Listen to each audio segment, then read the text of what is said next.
Hello everyone and welcome to the Music Professor channel. I'm here with Loki and we're going to talk today about Holst and Venus, the second movement of the Planet Suite, one of the most popular and influential slow orchestral pieces of the 20th century, actually, if you think about it. I forgot to mention, if you would like one of these beautiful t-shirts, just follow the link shown above to AmadeusApparel.com and you can get a discount on any of the beautiful t-shirts they have there. There's a whole set of planets t-shirts like this one. This is Venus, of course, but there are all sorts of t-shirts. And if you put in the discount code, The Music Professor, you get a wonderful 10% discount.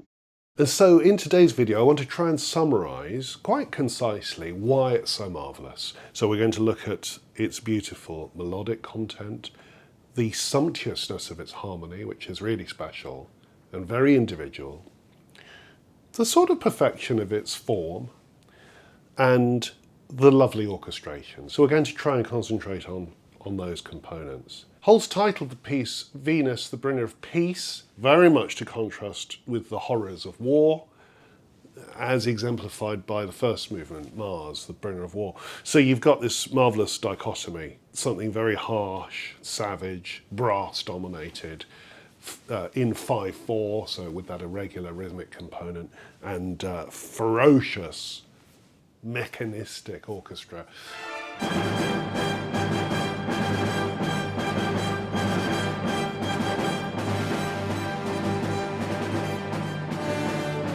As opposed to this wonderful sort of voluptuous, verdant movement. And how does Holst, how does he represent those elements? I'm going to play it on the piano and every now and again we'll stop and listen to the orchestral version. Okay, here's how it starts then.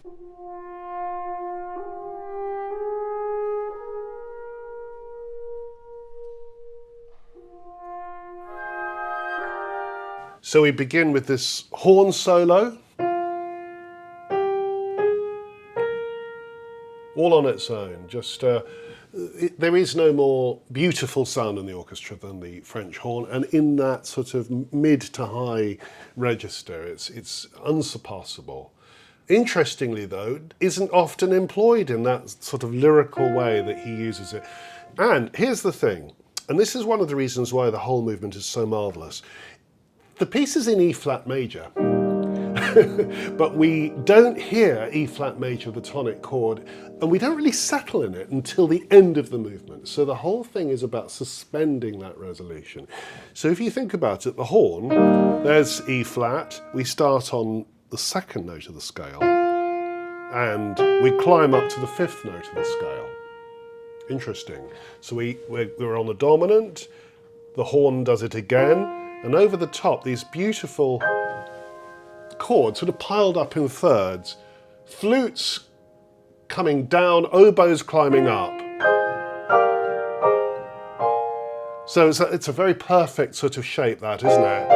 Where both sets of piled thirds move in contrary motion until they reach a centre point. And the effect is very, very beautiful. As they close in, Holst changes the colour simply by removing the flutes altogether, and you're just left with three oboes. It's a marvellous effect, slightly unsettling, because you've got the sound of the oboes and D-flat minor, this remote key. So that's a wonderful moment. I remember as a child finding that evocative of space, and I'm sure many of you have felt the same, that extraordinary moment where you go from something absolutely expressive and lyrical into this cold place. I think that's very deliberate. On Holst's part, he gives us that remote chord, D-flat minor, and the oboes. It's a fabulous, fabulous thing to do.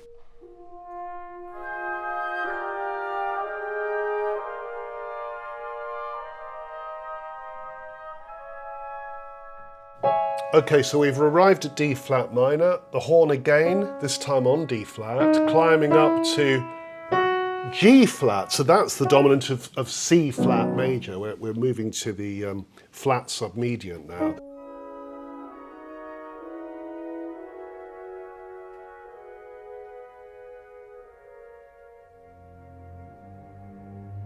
This time the horn has these chords over the top, orchestrated slightly differently. Flutes coming down, clarinets rising up, slightly warmer sound, until we close in with the flutes, not oboes, so it's a softer resolution on B flat minor. And this is where the cellos and basses, we haven't had any strings yet, rise up in this marvellous way. I do think Holst had a particular genius for bass line movement. Here's a wonderful example. The combination of bass strings coming in and then that sense of a huge abyss between the flutes and the bass is marvellous. And then this wonderful new sonority,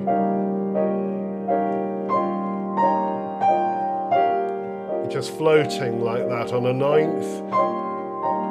Isn't that wonderful? And then a change to that French sixth, and then to A flat major, and then to E flat, that's the tonic. Secondary dominant, beautiful, sort of climbing up to F minor 7. Now, let me show you how the scoring is working and why that's so magnificent.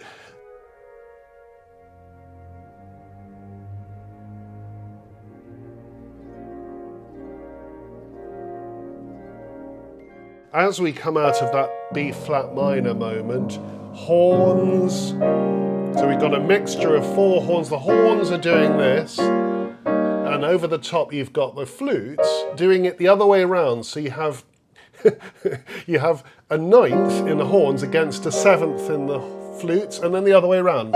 9th in the flute, 7th in the horn, so they alternate. Do you know, that beautiful effect, which is slightly reminiscent of Debussy, but I can't remember Debussy ever doing anything like it, actually. What I think it derives from is Beethoven, funnily enough. Beethoven, in his beautiful Opus 90 piano sonata, has this. This is 100 years earlier. How many of you have noticed that marvellous moment where Beethoven does this strange thing? He has a dissonant trilling figure in the middle of the texture. Well, it's exactly the same as Holst. It's a 9th against a 7th, in effect. So that's what we've got there. So, in effect, a sort of impressionistic oscillation going on in the harmony. It creates that lovely kind of I don't know, it's like on a summer's day when there's heat coming off the grass. And do you know what I mean? That lovely sort of atmosphere, beautiful warm atmosphere. Over the top of it, oboes play that descending figure with glockenspiel.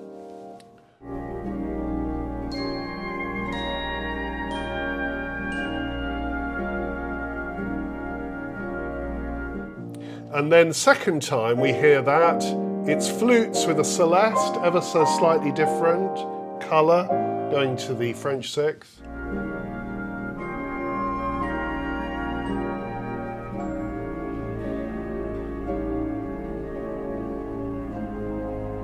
And we start again. The horn comes in just as before, up to B flat.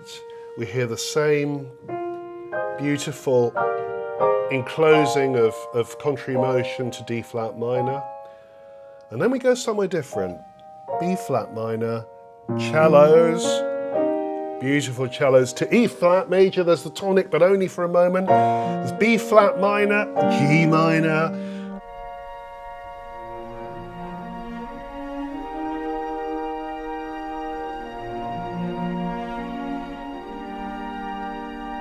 And then rising up to a new chord, very typical of Holst, this chord. He's very fond of it.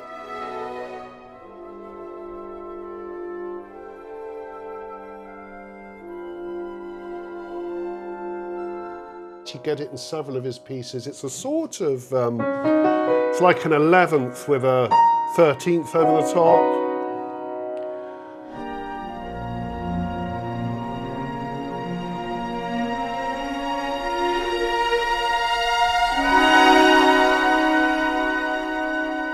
It's like B major 7 over C sharp, which is the dominant of F sharp major. But the thing is, it gives you this another suspended tonality, and there's that sense of accent on the chord because of the way he scores it. Violins are at the top. I should have said during that lovely cello moment we had violins, and they're coming in, more and more of them, divisi seconds and then more seconds and then first. So there's this beautiful sense of crescendo and into this accented chord of the violins on top of the wind and horns. It's a great moment.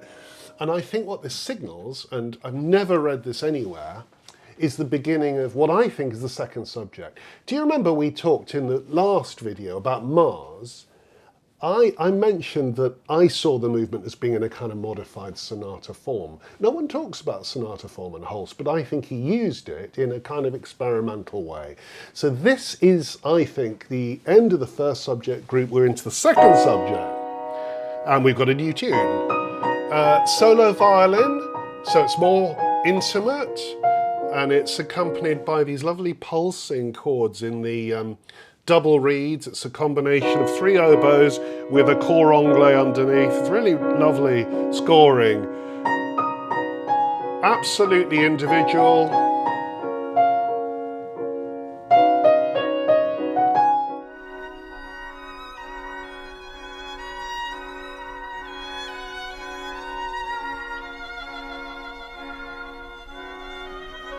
And now we hear it with all the violins mixed together, first and seconds, playing it over horns. So it's a much fuller sound. You've got the 4 horns doing what the oboes and cor anglais did, playing the 11th underneath.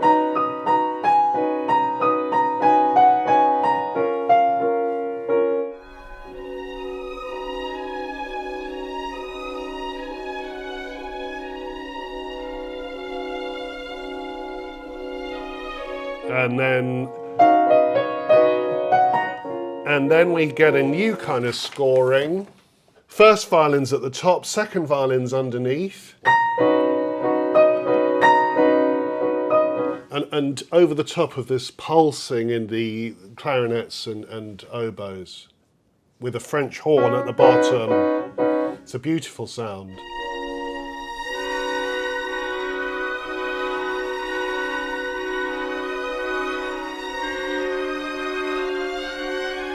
And that gives way to an oboe over the top of 4 flutes. Wonderfully contrasting character. The 4 flutes very soft by comparison with the previous pulsing. And a solo oboe. As soon as you go to a solo wind instrument, it has this sort of individuality about it.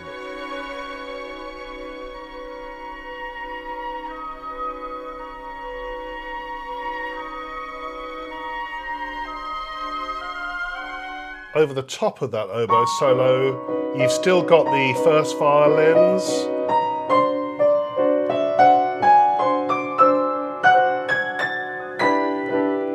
And a sort of climactic phrase into that beautiful, very Holstian 13th with an added sort of minor 9th at the top, marvellous.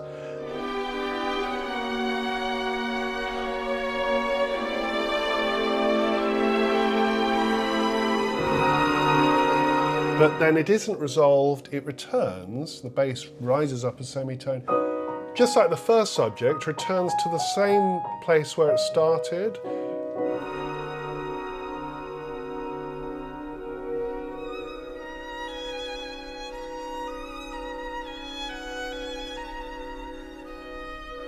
And that's scored for solo violin, beautiful solo violin solo over flutes. I love the way he uses these low flutes, Holst, for these subtle, intimate effects. It's almost unique because flutes are not often used in that low register as a little chorus in their own right. I mean, it's a huge orchestra, the Planet, so you've got 4 of them available, but it's a beautiful effect.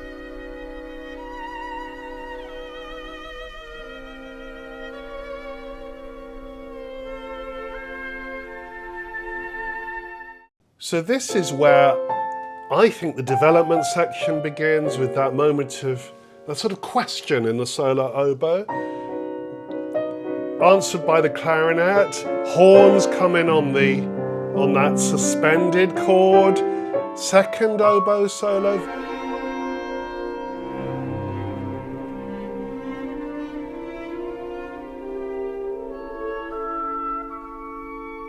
In a slower tempo, again on a question mark. Violins give the answer. And this time, full orchestra, all the strings, very passionately on that phrase. And then this big accented, it's a chord that you get in Ravel a lot, a sort of B flat 7 over an A. A wonderfully tense chord.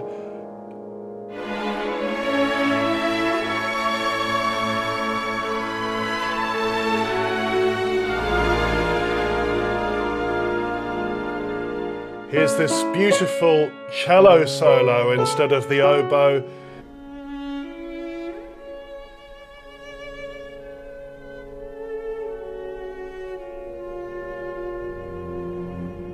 Oh, isn't that gorgeous, going into that B flat minor with an added sixth and then back to the opening. So we've got a recap with the horns. This is all horns. Listen to that lovely warm sonority of the horns. Beautiful.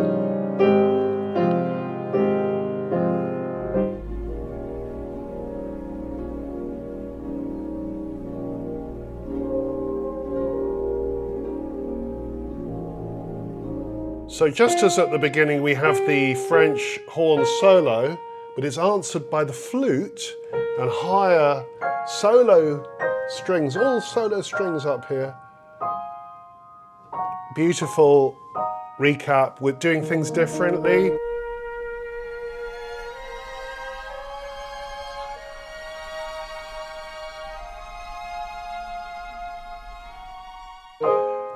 Cellos.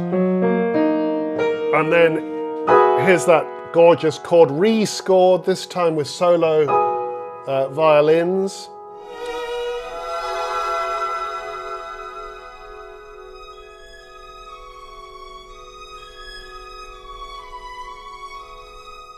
And at the end of this passage, there's this wonderful resolution. To E flat major. That's the first time when we've finally landed, and you breathe a sigh of relief as you arrive on that.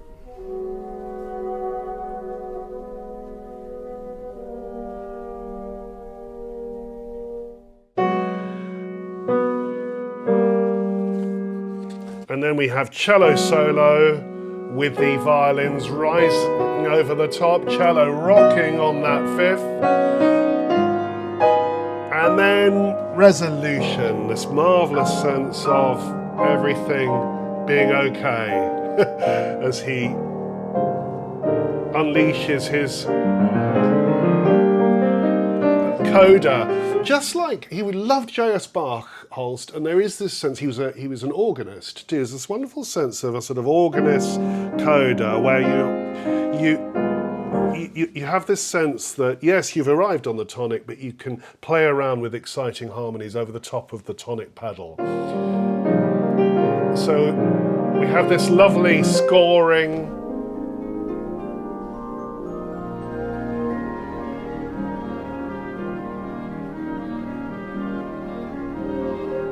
Harps are rumbling away, and with them clarinets, and the horns are singing over the top.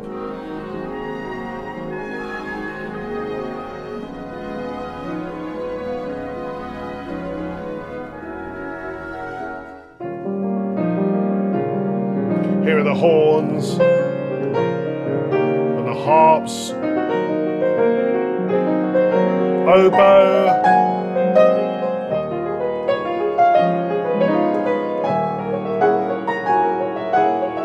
each shift of harmony over the top of that tonic pedal,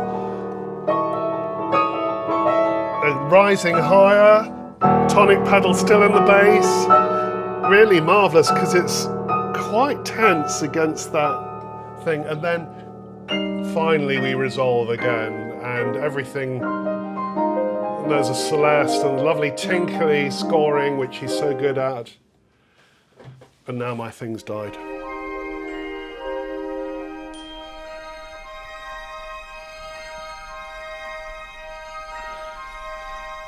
Holst is always very fond of these kind of running down rhythmic processes, almost like a music box running away. This little triplet figure in the celeste, and then violins, just a added sixth at the end. So magical music, beautifully structured, beautifully scored.